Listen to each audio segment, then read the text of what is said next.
नमस्ते मेरे प्यारे पुरुष और महिला मित्रों, कैसे हो तुम लोग। और अभी देखो मैं पढ़ रहा हूँ चौहान वंश। देखो सब हरा हरा कर रखा है। हर हरा मैन हो चुका हूँ मैं बिल्कुल ही। देखो इतने सारे पेज है। और ये देखो आज हमारे घर पे बनी है इडली। मुझे इतनी कुछ खास पसंद नहीं है, मुझे पसंद ही नहीं है मतलब ये। और अभी बज रहे हैं सुबह के 8:46 और मैं हाथों की कलाएं लेके बैठ गया हूँ, मतलब हस्तकला है। अब भाई ये थोड़ा हार्ड टॉपिक लगता है, याद करने में मुश्किल लगता है। तो दोस्तों मैं बड़े जोश के साथ बैठ चुका हूँ हस्तकलाएं पढ़ने के लिए। किताब वगैरह भी लेके बैठा हूँ साथ में, ताकि साथ साथ किताब से भी पढ़ता रहूँ। एंड प्लीज़ दोस्तों मेरे बालों पे ध्यान मत देना, मुझे पता है मैंने अजीब सी कटिंग करवा ली है। वो बिल्कुल ऐसी लग रही है, वो दिखाया था ना मैंने अपने ब्लॉग में, बबलू सुअर, बिल्कुल उसके जैसी लग रही है बिल्कुल। तो मुझे पता है अच्छी नहीं लग रही, पर कोई नहीं, आप पढ़ने पे ध्यान दो। और ऐसा लग रहा है कि जैसे जैसे मैं रिवीजन करता जा रहा हूँ कला एवं संस्कृति का, वैसे वैसे ही मैं भूलता भी जा रहा हूँ। मतलब जितना ज़्यादा पढ़ रहा हूँ उतना ज़्यादा ही भूल रहा हूँ मैं। इतना ज़्यादा कंफ्यूज हो रहा हूँ हर चीज़ में ही। अब समझ में नहीं आ रहा क्या ही करूँ मैं, इसका क्या ही सोल्यूशन निकल सकता है, कोई बता सकता है क्या। और तुम में से किसी को मैथ्स की प्रैक्टिस बुक पता है क्या, कोई कि कहीं से प्रैक्टिस कर सके मैथ्स की।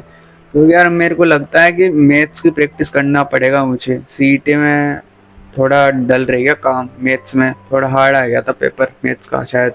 और अब मैं पढ़ूंगा मारवाड़ का राठौड़ राजवंश, और ये भी बहुत लंबा टॉपिक है भाई, बहुत बहुत लंबा टॉपिक है। बहुत हार्ड भी लगता है मुझे। इसके बाद बीकानेर का राठौड़ राजवंश भी मैंने पढ़ लिया है। मतलब हाँ पढ़ने वाला हूँ, मतलब पढ़ ही लूँगा मैं। एक बार जो मैंने कमिटमेंट कर दी फिर मैं अपने आप की भी नहीं सुनता, मैं किसी की नहीं सुनता। और ये देखो भाई तंत्र का तंत्र देखो मेरा। ये जो आप फोटो देख रहे हो ये मेरे न्यूरॉन की है, देखो कितना पावरफुल है। तो दोस्तों उम्मीद करता हूँ कि तुम्हारी पढ़ाई अच्छी चल रही होगी। मुझे तुमसे एक बात कहनी थी जो कि तुम सबको पता होगी पहले से ही। हमारी पूरी मेहनत डिपेंड करती है उस एक दिन के ऊपर, एग्ज़ाम के दिन के ऊपर। अगर हम पूरे साल भर या 2 साल से 3 साल से जितनी भी मेहनत कर रहे हैं, पर उस एक दिन हमारा प्रदर्शन या फिर जो भी परफॉर्मेंस खराब रही किसी भी वजह से, तबीयत की वजह से, या फिर तुम्हें मतलब उस दिन कोई प्रॉब्लम हो गई हो और उस दिन तुम्हारी परफॉर्मेंस खराब हो गई हो, पेपर अच्छा नहीं गया हो, तो पूरी मेहनत बेकार चली जाती है। अगर मेहनत के दम पर सक्सेस मिलती तो बहुत से लोग अभी तक जॉब लग चुके होते या फिर जो भी वो चाहते थे वो उनको मिल चुका होता। लेकिन किस्मत भी एक ज़रूरी रोल अदा करती है लाइफ में। जिसके किस्मत में जो लिखा होता है वही मिलता है। तुमको भी पता है, ये मतलब थोड़ी घिसी पिटी सी बात लगेगी, पर मैंने तो नोटिस किया है भाई, बहुत सारे लोग इतना पढ़ते हैं, इतनी मेहनत करते हैं दिन रात, फिर भी उनकी जॉब नहीं लग पाती। पर कुछ ऐसे लोग जो घंटा कुछ पढ़ते हैं, मतलब बहुत कम पढ़ते हैं, फिर भी उनकी किस्मत चमक जाती है। उनका वो वाला दिन अच्छा चल जाता है पेपर का। उस दिन उनको वो क्वेश्चन मिल जाता है जो वो पढ़ के जाते हैं, तो उनका सिलेक्शन हो जाता है। ऐसी बात भी नहीं कि बिना पढ़े हो जाता है, पर बहुत से लोगों की कम मेहनत में भी हो जाता है। और हम फिर कोसते रहते हैं अपने आप को यार कि इतनी मेहनत की फिर भी ऐसा खराब गया।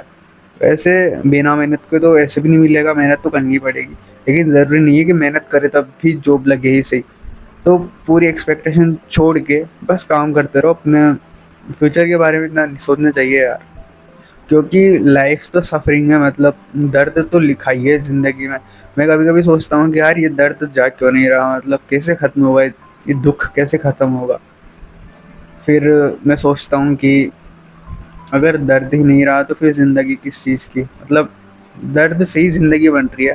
क्योंकि इस धरती पे खुशियाँ कम और दुख ज़्यादा, दुख सहने के लिए ही तो धरती पे है। दुख में ही सुख को खोजो, खोजो या सॉरी खोजो। कभी कभी दुख है ना गले तक आ जाता है, मतलब भर जाता है पूरा। और तब सोचते हैं कि यार क्या ही लाइफ हो चुकी है, क्या ही करे, समझ में नहीं आ रहा। पर देखो जिसकी ज़िंदगी में दर्द जितना है उतनी उसको सक्सेस भी मिलती है, उतनी वो मेहनत करता है, उसके अंदर मोटिवेशन रहता है। तो सफरिंग भी ज़रूरी है। जितना ज़्यादा दर्द होगा उतना इंसान आगे बढ़ेगा, और जिसकी ज़िंदगी में जितना कम दुख होगा वो उतना ही कम आगे बढ़ेगा। क्योंकि दुख भी एक तरह से मोटिवेशन की तरह काम करता है। तो बस ये चीज़ सोच के मोटिवेट हो जाता हूँ मैं कभी कभी। जब भी मैं डिमोटिवेट होने लगता हूँ तो यही चीज़ सोचता हूँ कि दर्द है तभी तो ज़िंदगी चल रही है मेरे दोस्त। ठीक है, मैं आज थोड़ा ज़्यादा ही ज्ञान की बातें कर रहा हूँ, पर जब अंदर से निकलता है ना, मतलब तो तुम्हारे ऊपर ही निकाल देता हूँ सब कुछ। ठीक है। तो वीडियो अच्छी लगी हो तो लाइक करो, शेयर करो एंड चैनल को सब्सक्राइब करो मेरे प्यारे दोस्तों। ठीक है, bye. Hello hello hello hello hello hello hello hello hello hello hello hello.